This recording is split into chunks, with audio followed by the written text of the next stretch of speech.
There is a strange assumption in modern life that if you are alone, something must be wrong with you.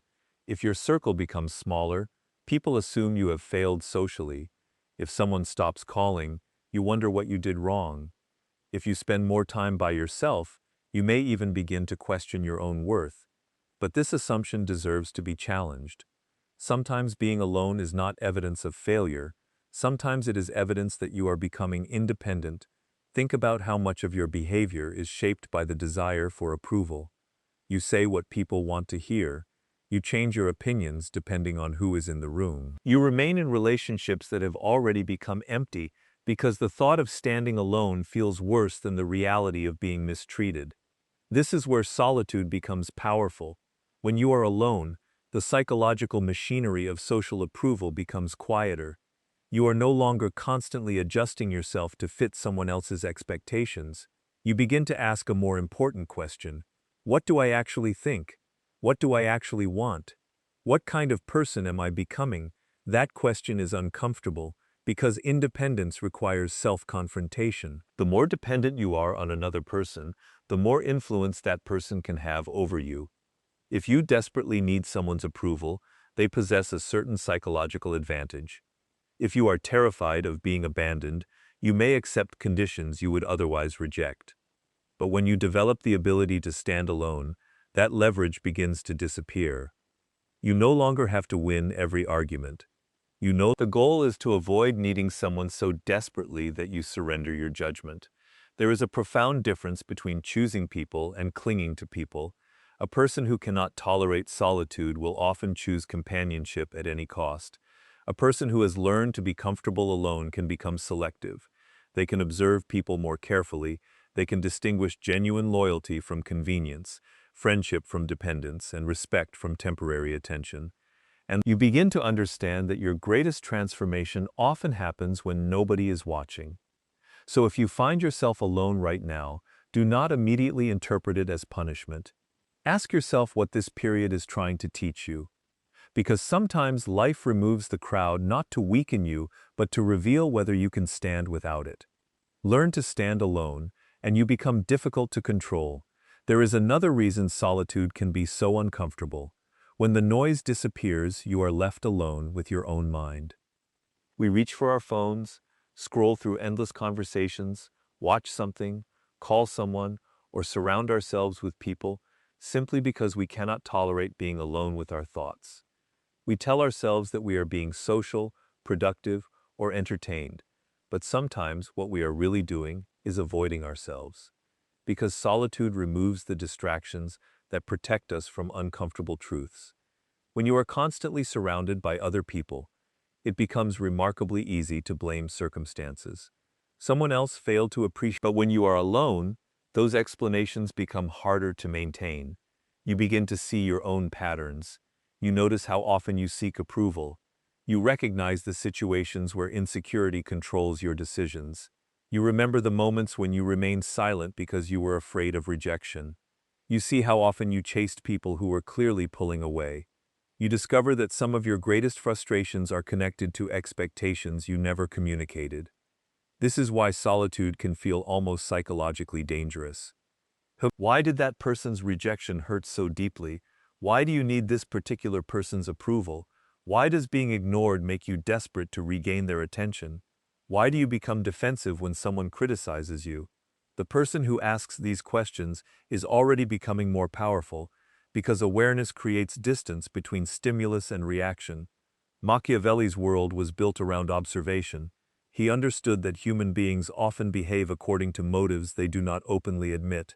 But the same principle applies. You can reconsider your relationships without someone else telling you what you should feel.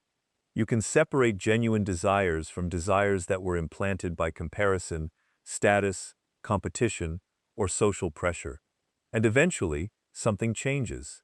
You become less reactive. Someone criticizes you, and instead of immediately defending yourself, you pause. Someone ignores you, and instead of chasing them, you observe. Someone leaves, and instead of desperately trying to restore the relationship, you ask whether their departure is actually revealing something you needed to know. That is why periods of solitude should not automatically be escaped.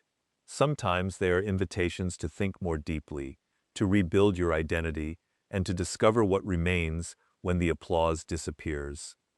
The world will constantly offer you distractions from yourself.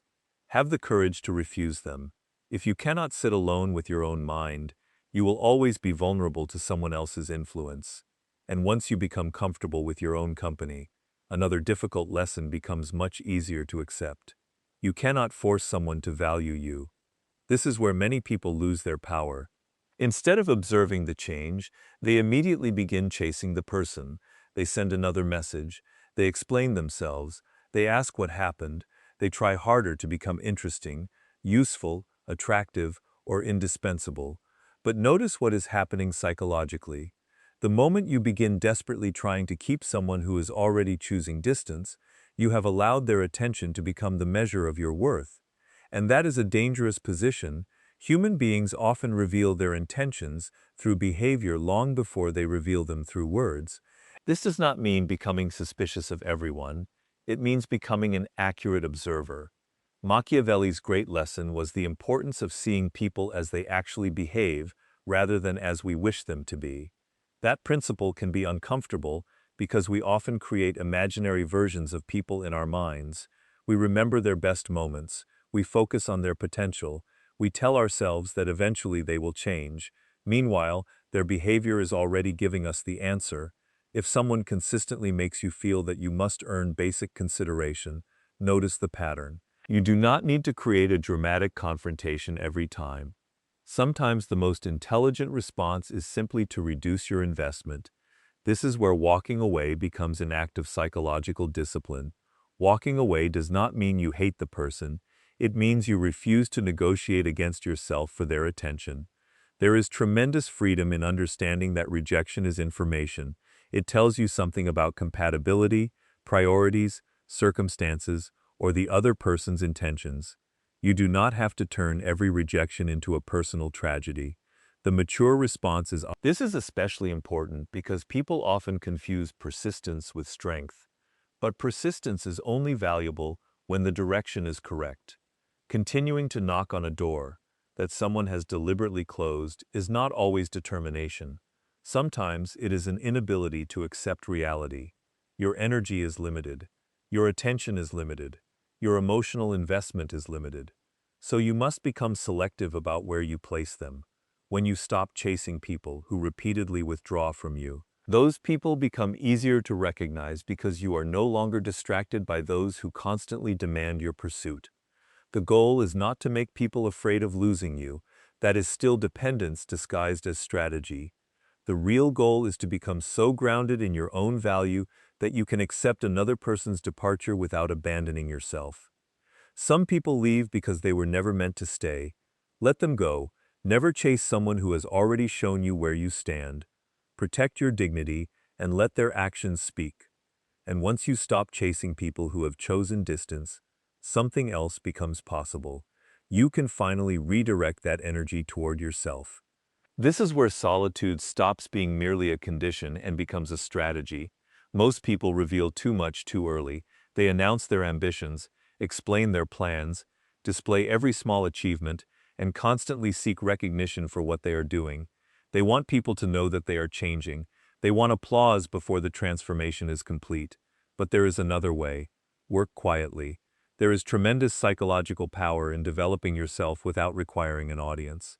If your motivation depends entirely on applause, you become vulnerable to criticism. If your motivation depends on comparison, you become vulnerable to someone doing better than you. But if your motivation comes from an internal standard, you become much harder to destabilize. Solitude creates the conditions for that internal standard to develop. Imagine spending several months without constantly telling people what you are planning. Instead of announcing that you are going to become more disciplined, you simply become Instead of trying to convince people that you have changed, you allow your behavior to demonstrate the change. This is not about hiding yourself out of fear. It is about protecting the early stages of your development. Every new ambition is fragile in the beginning. It requires concentration. It requires repetition. It requires the willingness to be bad at something before becoming good at it. Too much external attention can interfere with that process. Opinions enter your mind, doubts multiply, you begin adjusting your direction based on what other people think. Soon, you are no longer building your life. You beginning. The person who learns to work without recognition develops something far more valuable: self-command. This is why some of the most important periods of your life may appear completely unimpressive from the outside. You may be studying while everyone else is socializing. You may be saving while everyone else is displaying. You may be practicing while everyone else is posting. You may be rebuilding your character while nobody even realizes that a transformation is taking place. Do notage will be visible in your discipline. Your confidence will be visible in how little you need to prove. This is the deeper advantage of solitude. It gives you time to become someone before demanding that the world recognize who you have become. So do not be frightened by a season in which nobody is applauding. Use it. Build in silence. Improve without announcing it. Let your actions accumulate until they become impossible to ignore. Stop seeking attention for the person you intend to become, and start quietly becoming. You may see someone sitting by themselves, spending weekends without a large social circle, or moving through life without constantly seeking companionship. But psychologically, these situations can be completely different. One person is alone because they have chosen to become selective. The other is surrounded by people because they are terrified of being left with themselves. That distinction changes everything. The fear of being alone can make you accept almost anything. You tolerate disrespect because at least someone is there. You continue relationships that have lost their meaning because you have convinced yourself that having someone is better than having nobody. But ask yourself, is companionship always better than solitude? Not necessarily. A crowded room can be one of the loneliest places in the world when you cannot be yourself among the people surrounding you. This is why belonging should never become a substitute for identity. If you need constant approval to feel valuable, you will hide your ambitions because they make others uncomfortable. You will tolerate behavior that violates your principles simply because you are afraid that saying no will cost you the relationship. And slowly, almost invisibly, you lose yourself. Machiavellian thinking at its deepest level is not simply about controlling others. It is about understanding incentives, dependence, perception, and human behavior. You appreciate rather than depend. You can say, "I want you in my life," without secretly meaning, "I cannot survive without you." That is a much stronger position, and ironically, people often respond differently to someone who does not desperately need them. There is a quiet confidence in a person who can walk away from what violates their values. They are not constantly negotiating for acceptance. They have standards, and those standards give their relationship structure. This does not mean becoming arrogant or treating people as disposable. Learn to appreciate relationships without making them the foundation of your identity. Learn to love deeply while remembering that your existence has meaning beyond any single person's approval. Because the moment you can tolerate solitude, you become more capable of choosing relationships wisely. You stop asking, "Who will accept me?" You begin asking, "Who deserves access to me?" That is a completely different question, and perhaps that is one of the greatest gifts solitude can give you. It teaches you that being alone is not necessarily an absence of connection. Enter because the person standing beside you genuinely makes your life richer, stronger, and more meaningful. Asterisk, when you stop fearing solitude, you stop settling for people who were never worthy of your presence. And now we arrive at the final lesson, perhaps the most difficult one of all. You must become so comfortable standing alone that you no longer live in fear of losing people. This does not mean becoming detached from humanity. They accept disrespect because they are afraid of abandonment. They compromise their principles because they are afraid someone will leave. They chase people who have already withdrawn because the idea of being alone feels unbearable. But fear creates dependence, and dependence gives another person influence over your decisions. If someone knows that you will tolerate anything to keep them, they have little incentive to treat you with respect. This is not necessarily because they are evil. That is manipulation, not strength. Real power is quieter. It is knowing that if a relationship repeatedly violates your deepest values, you can survive its ending. You can say, I care about you, but I will not destroy myself to keep you. That sentence represents a profound form of emotional maturity. It means you have separated love from possession. You can appreciate someone without believing they belong to you. You can grieve their departure without allowing their absence to erase your identity. Anyone can feel valuable when constantly receiving attention. But what happens when the messages stop? What happens when the relationship ends? What happens when the people you expected to remain suddenly disappear? That moment reveals the foundation of your identity. If everything collapses, you are building your identity on other people. But if you experience the loss, feel the pain, and still continue building, then you have discovered something far more durable. You have discovered your selfish standards. It teaches you that your future cannot depend entirely on who chooses to stay. The paradox is that when you stop fearing loss, you become capable of healthier connection. You no longer love from desperation.